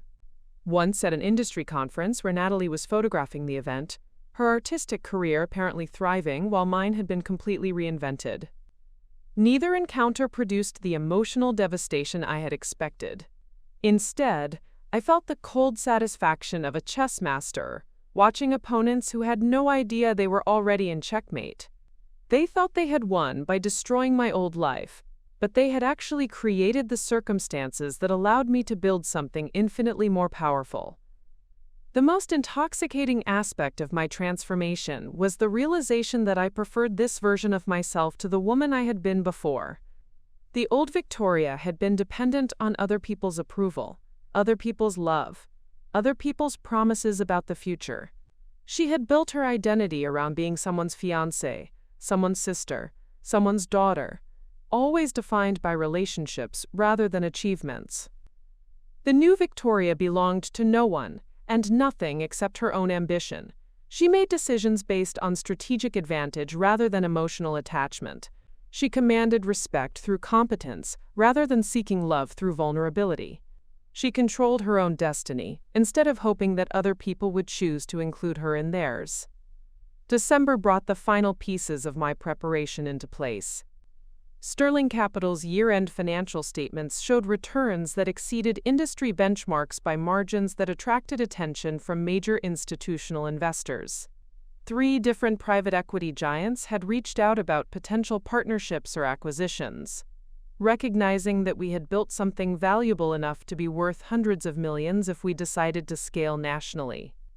But I wasn't interested in selling Sterling Capital or partnering with larger firms. I was interested in completing the mission that had started this entire enterprise, revealing to the Ashford family exactly who had been controlling their fate for the past year, and watching them realize that their Christmas Eve betrayal had consequences they never could have imagined. The plan for Christmas Eve was elegant in its simplicity. Christopher had been pushing his family toward final partnership negotiations with Sterling Capital for weeks, arguing that they needed to secure external investment before their current debt obligations became unsustainable. Richard had finally agreed to a family meeting on Christmas Eve afternoon, where they would review Sterling Capital's formal partnership proposal and vote on whether to accept the terms that would save their company. They expected to meet V. Sterling for the first time during this crucial negotiation. They expected to shake hands with their financial savior and sign documents that would secure their family's future while maintaining their operational control. Instead, they were going to discover that their savior was actually their destroyer, and that the woman they had betrayed had spent the past year systematically acquiring the power to determine whether their family business survived or disappeared entirely. The irony was perfect. Exactly 1 year after they had revealed their betrayal at my parents' Christmas Eve dinner, I would reveal my own carefully constructed deception at theirs. The difference was that my revelation would come with the power to rebuild or destroy everything they had spent generations creating. As I prepared for the most important meeting of my life, I felt no nervousness, no doubt, no emotional conflict about what I was planning to do. I felt only the cold, perfect satisfaction of a plan executed flawlessly, and a debt that was finally ready to be collected. Christmas Eve arrived with the same pristine snow that had blanketed Colorado the year before, but this time I was the one driving through Thornfield toward the Ashford estate, carrying documents that would either save or destroy a family legacy that stretched back 4 generations. The irony of the timing was not lost on me as I navigated the winding mountain roads in my new Tesla, wearing a charcoal gray suit that had cost more than most people's monthly salary. The Ashford Manor looked exactly as I remembered it, imposing, elegant, radiating the kind of old money confidence that assumes the future will always resemble the past. The oak trees that Theodore Ashford had planted for his 3 sons still dominated the circular driveway, their bare winter branches creating stark silhouettes against the afternoon sky. But I knew what the family inside didn't. Those trees might be the only part of the original legacy that would still belong to them after today's meeting. Christopher met me at the front door, his handshake firm and grateful in the way that desperate people greet their potential saviors. He had no idea he was welcoming the architect of his family's downfall into their ancestral home.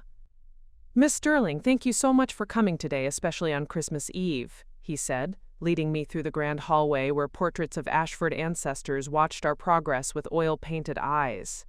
"I can't tell you how much we appreciate Sterling Capital's patience and partnership through this difficult period." "Partnership is built on mutual benefit," I replied smoothly, carrying the leather portfolio that contained documents that would reshape everything these walls had witnessed. "I'm confident we can reach an arrangement that serves everyone's interests." The family had gathered in Richard's study, the same wood-paneled room where I had once sat with Jonathan planning our future together. The massive desk where we had spread wedding photos and venue contracts now held financial statements and legal documents that told the story of the Ashford Empire's slow-motion collapse. Richard looked older than I remembered, the stress of the past year etched in deeper lines around his eyes and a slight tremor in his hands that suggested his legendary composure was finally cracking. Patricia appeared fragile but determined, her recent cancer treatment having left her thinner but somehow more focused, as if facing mortality had clarified what truly mattered to her. They both stood as I entered, their faces wearing the careful expressions of people who needed something they weren't sure they could afford. Jonathan was there too, standing near the massive stone fireplace where we had once discussed our honeymoon plans. He looked successful, confident, apparently unaware that the woman he had betrayed was about to demonstrate exactly what those consequences looked like. Beside him stood Natalie, her wild curls tamed into a professional updo, wearing a simple black dress that suggested she was taking this meeting seriously despite having no official role in the family business. The sight of them together should have produced rage, heartbreak, some echo of the devastation I had felt exactly 1 year ago. Instead, I felt nothing except the cold anticipation of a predator about to reveal herself to prey that had wandered too close to the trap. "Miss Sterling," Richard said, extending his hand with the kind of old-fashioned courtesy that had once charmed me completely. "Thank you for taking the time to meet with us during the holidays. Christopher speaks very highly of your firm's approach to family business partnerships." "The pleasure is mine, Mr. Ashford," I replied, shaking his hand while maintaining eye contact that revealed nothing. "Sterling Capital has tremendous respect for what your family has built here. We're committed to preserving that legacy while ensuring its continued prosperity." We took our seats around the conference table that Richard had installed specifically for this meeting, family members on one side, their potential savior on the other. Christopher had prepared an agenda that covered current financial position, proposed partnership terms, and long-term strategic planning. What he hadn't prepared for was the revelation that would make all of those discussions irrelevant. "Before we begin," I said, opening my portfolio and removing a thick stack of documents, "I think it's important for everyone to understand the complete scope of Sterling Capital's current relationship with Ashford Holdings." Richard nodded approvingly. "Transparency is essential in any successful partnership." "I couldn't agree more," I said, distributing copies of the first document to each family member. "This is a comprehensive summary of Sterling Capital's current holdings related to your company." I watched their faces as they began reading, saw confusion give way to shock as they realized the magnitude of what they were seeing. Christopher's face went pale as he processed the debt acquisition details.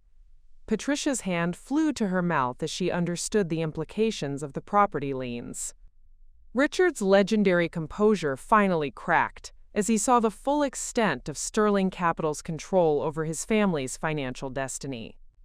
"This can't be right," Jonathan said, his voice barely above a whisper. "You're saying Sterling Capital owns 68% of our total debt obligations?"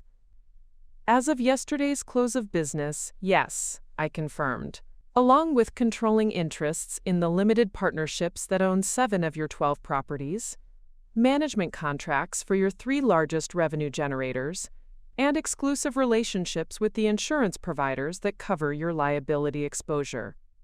But how is this possible? Patricia asked. We would have known if someone was acquiring this much influence over our business. Not necessarily, I said, enjoying the way my calm tone contrasted with their growing panic. Distressed debt trading happens in secondary markets. Limited partnership interests are sold through private transactions. Management contracts are transferred between consulting firms as routine business acquisitions. Each transaction was completely legal and properly documented, but there was no requirement to notify the original borrowers about changes in ownership. The room fell silent except for the sound of pages turning as they continued reading through documents that revealed the true scope of their vulnerability. I had spent months ensuring that every acquisition was bulletproof from a legal standpoint, but I had also ensured that the cumulative effect would be devastating once revealed. So what does this mean for our partnership discussions? Christopher asked, though his voice suggested he already suspected the answer. It means, I said, removing the second set of documents from my portfolio, that Sterling Capital is not here to propose a partnership. We're here to inform you that we already control your company. I distributed the ownership analysis that Margaret Winters had prepared, showing how Sterling Capital's various holdings translated into effective control over Ashford Holdings' operations, assets, and strategic decisions. The numbers were undeniable.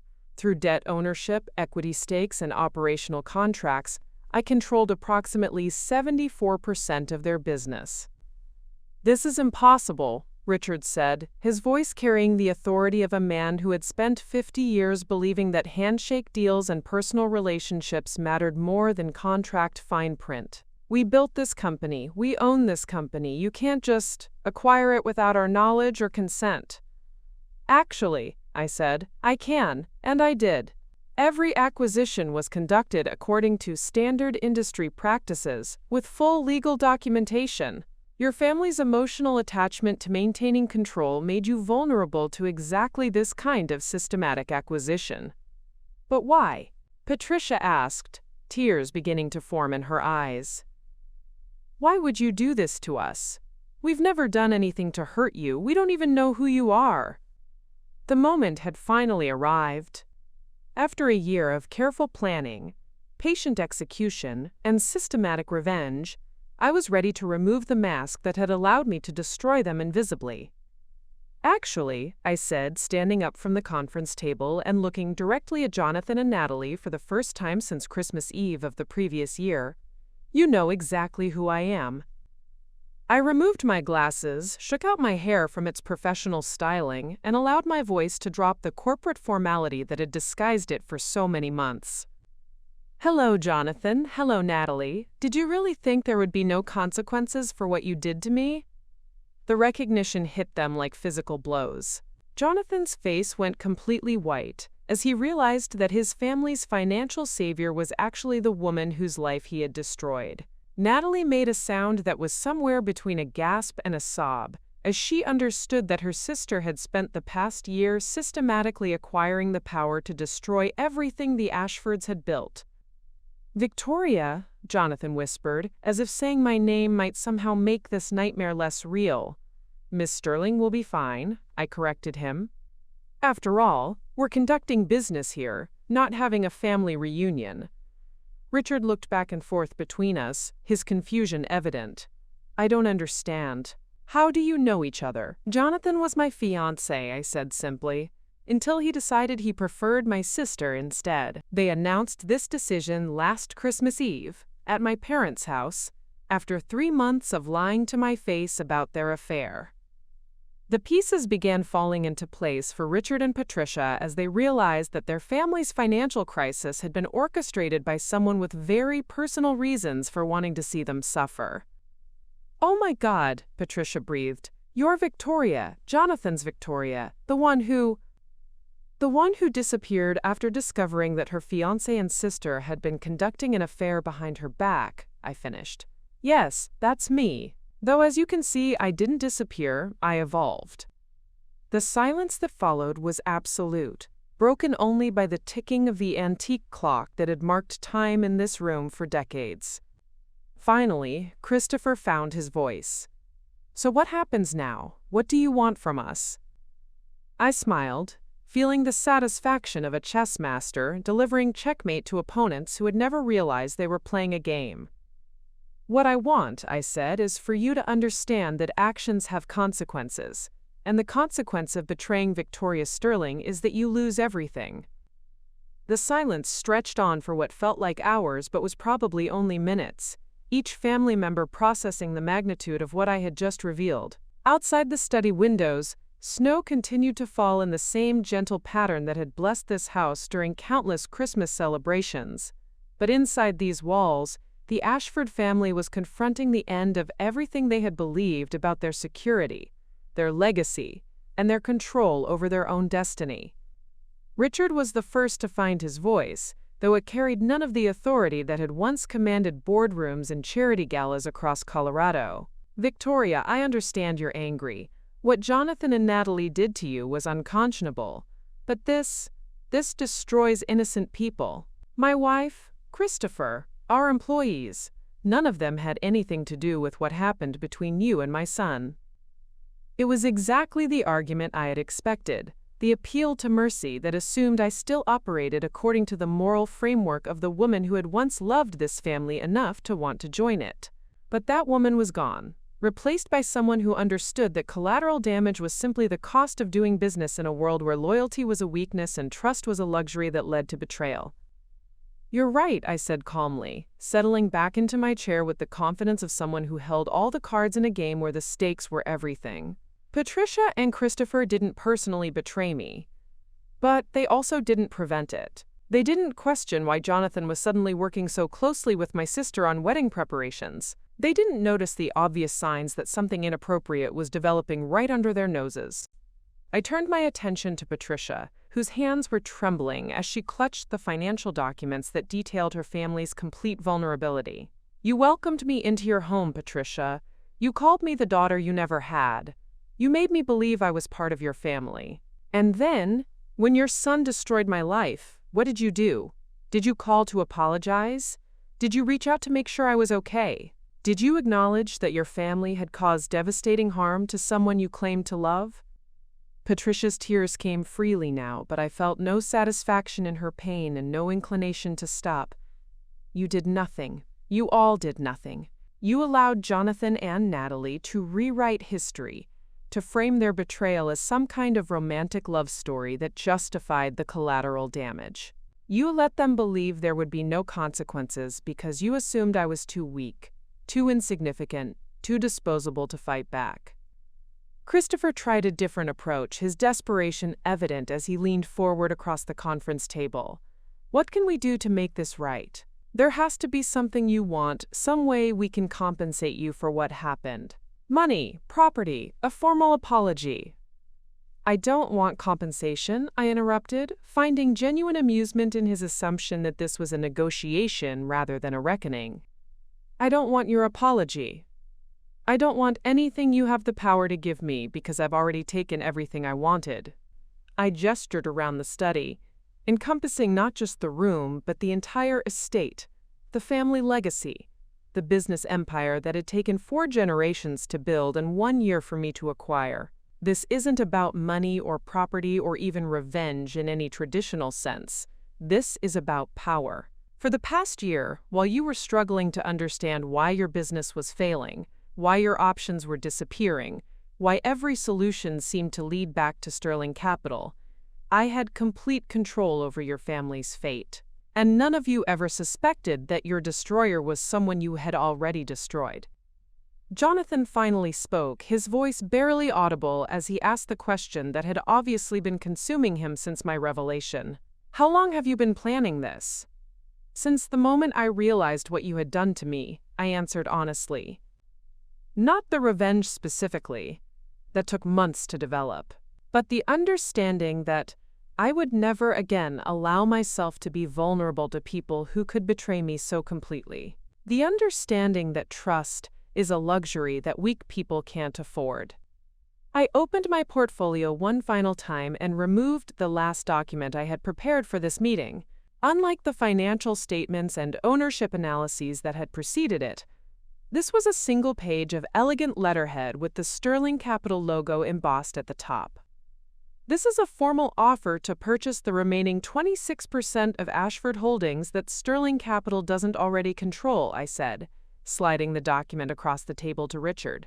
The price is exactly what your properties were worth 3 years ago, before the pandemic, before your financial difficulties, before I began systematically undermining your market position. Richard looked at the offer with the expression of a man examining his own death certificate. This is far above current market value. Why would you offer so much for assets you effectively already control? Because, I said, I want you to have a choice. You can sell to me at this price and walk away with enough money to maintain comfortable lifestyles for the rest of your lives. You can start over somewhere else, maybe build something new, hopefully learn from the mistakes that made you vulnerable to someone like me. I paused, allowing them to process the implications of what I was offering. Or you can refuse the offer and watch me exercise the ownership rights I've already acquired.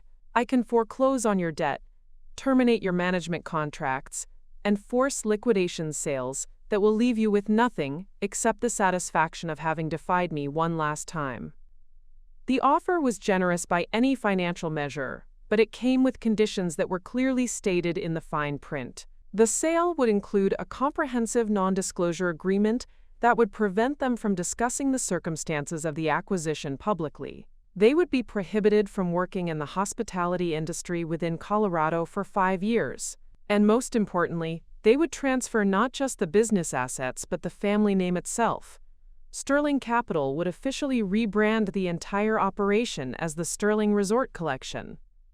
You want to erase us completely, Patricia said, her voice carrying a mixture of horror and resignation. Our name, our legacy, everything my husband's family built over 4 generations. I want to replace it with something better, I corrected. The Ashford name represents a business model based on nepotism, emotional decision-making, and the assumption that family connections matter more than professional competence. The Sterling name represents a business model based on strategic thinking, financial discipline, and the understanding that success requires sacrificing sentiment for efficiency. I stood up from the conference table, signaling that the meeting was essentially over. You have 72 hours to decide. Accept my offer and walk away with dignity and financial security. Refuse it and watch me take everything anyway, but for a fraction of what I'm offering now. As I gathered my documents and prepared to leave, Natalie finally spoke for the first time since my revelation. Victoria, please. I know you hate me and I understand why. But don't destroy innocent people because of what I did. Don't become someone who causes the same kind of pain that was caused to you. I looked at my sister, former sister, I corrected myself, for a long moment, studying the face that had once been as familiar to me as my own reflection. She looked older, more serious, marked by whatever guilt or regret she carried about our shared history. But she also looked happy in a way that confirmed what I had already suspected. She didn't actually regret choosing Jonathan over our relationship. You're wrong about something fundamental, I told her quietly. I'm not destroying innocent people. I'm demonstrating that there are no innocent people. There are only people who have power and people who don't. People who control their own destinies, and people who depend on others to control theirs. I moved toward the door, pausing only to deliver my final observation about the situation I was leaving behind. The pain I'm causing you is the natural consequence of choices you made. The pain you caused me was the arbitrary result of selfishness and betrayal. That's the difference between justice and cruelty.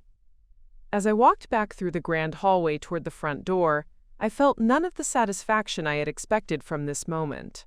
I felt no anger, no vindication, no sense of completion. I felt only the cold clarity that comes from understanding exactly who you are and what you're capable of when the people you trust decide to destroy you. Outside, the snow was falling more heavily, coating my Tesla in a layer of white that reminded me of the pristine perfection that had marked this same holiday a year earlier. But unlike that previous Christmas Eve, I wasn't driving away from this house as a victim fleeing the scene of her own destruction. I was driving away as the owner of everything I had once hoped to inherit through love, having acquired it instead through strategic planning and the patient application of superior intelligence. The naive woman who had believed in fairy tales was indeed dead, killed by the very people she had trusted most. But the woman who had risen from those ashes was stronger, richer, and infinitely more powerful than anything the old Victoria could have imagined becoming. 3 days later, Richard Ashford signed the sales agreement. The Sterling Resort Collection officially launched the following month, becoming one of the most successful hospitality brands in the Rocky Mountain region under my leadership. And sometimes, late at night in my penthouse office overlooking the city lights of Denver, I would remember the woman I used to be and feel grateful to Jonathan and Natalie for killing her. After all, they had given me the greatest gift possible, the opportunity to discover who I really was when I stopped trying to be who other people wanted me to be. Some stories end with forgiveness and reconciliation. Mine ended with victory and the understanding that sometimes the best revenge isn't destroying your enemies. It's becoming so much more successful than they ever imagined possible that their betrayal becomes irrelevant to your happiness. I built an empire on the ashes of their betrayal, and I never looked back. Up next, you've got 2 more standout stories right on your screen. If this one hit the mark, you won't want to pass these up. Just click and check them out.